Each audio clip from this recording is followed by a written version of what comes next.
One year పాలన ఏం లేదన్న. ఊర్లలోకి పోతే చూస్తున్నాం మనం. విజయోత్సవ ర్యాలీలు అని చెప్పేసి అవి ఊర్లలో బండ్లు తిప్పుతున్నారు.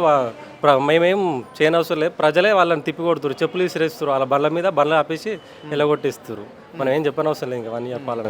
ఏంది మరి ఇట్లా గత ప్రభుత్వంలో విద్యా వ్యవస్థకు పెద్దపీట వేసింది. గురుకుల విద్యార్థులు, పేద విద్యార్థులు చదువుకోవాలనేది గత ప్రభుత్వం లక్ష్యం. మరి ఇప్పటికే దాదాపుగా గురుకులలో 48 మంది విద్యార్థులు చనిపోయారు. నిన్నటికి ఇప్పుడు చూస్తే 25 రోజులు ఆమె నాన్న అవస్థలు పడి శైలజ ఈరోజు చనిపోవడం జరిగింది. మరి అక్కడ చనిపోయినాక పరామర్శించడానికి పోతే ఇక్కడ బీఆర్ఎస్ నేతలను, ప్రజా సంఘాల వాళ్ళను, మీడియాని కూడా రానియకుండా అడ్డుపడుతుంది ప్రభుత్వం. దాన్ని ఎట్లా చూడొచ్చు? ఇంతకుముందుకు లాస్ట్ గవర్నమెంట్ ఉన్నప్పుడు కుక్క కరిచి ఒక హాస్పిటల్ పాలైతేనే ముఖ్యమంత్రి ఏమంటాడు, నీ కొడుకు నీ బిడ్డ ఇట్లనే కుక్కలు కరిచి చచ్చిపోతుర్రా, వాళ్ళని కనీసం పరామర్శిస్తలేవు, నీకు అంత సోయి ఉంటలేదా, మనిషివేనా అదని తిట్టిండు. కనీసం ఈమె ఇప్పటికీ గురుకుల 48 మంది విద్యార్థులు ఆత్మహత్యలు కానీ, కుక్క కాట్లు కానీ, పాము కాట్లు కానీ, ఇంతమంది ఫుడ్ పాయిజన్ అయితే చనిపోతున్నా కూడా దాదాపు 900 పైన ఫుడ్ పాయిజన్ అయ్యారు. ఇప్పటికీ 900 పైన కేసులే. ఆయన కూడా ఇంకా స్పందిస్తలేడు. ఆయన దగ్గరనే విద్యాశాఖ పెట్టుకున్నాడు. అంతకుముందు విద్యాశాఖ అప్పుడు మంత్రివర్గం ఒక 6 నెలలకు విస్తరించకపోతేనే మొత్తం నీ దగ్గర పెట్టుకున్నావు దొర అది అని మాట్లాడిండు.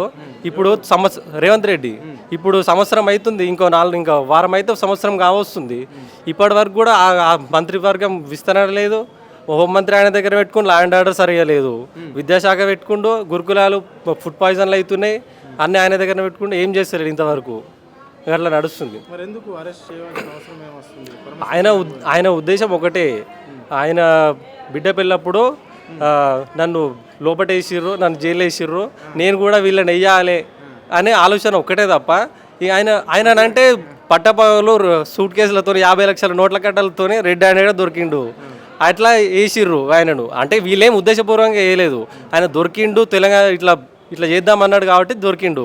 వీళ్ళేంది ఇప్పుడు ఈయన కేటీఆర్ కానీ కేసీఆర్ గారు కానీ ఎండ్లా దొరకలేరు. ఇప్పుడు 11 నెలల నుంచి అదే ఆలోచిస్తుండు, ఎండ్లా ఇరికిద్దామని చూస్తుండు, కానీ ఇరుకుతలేరు, ఎండ్లా దొరకలేరు వీళ్ళు.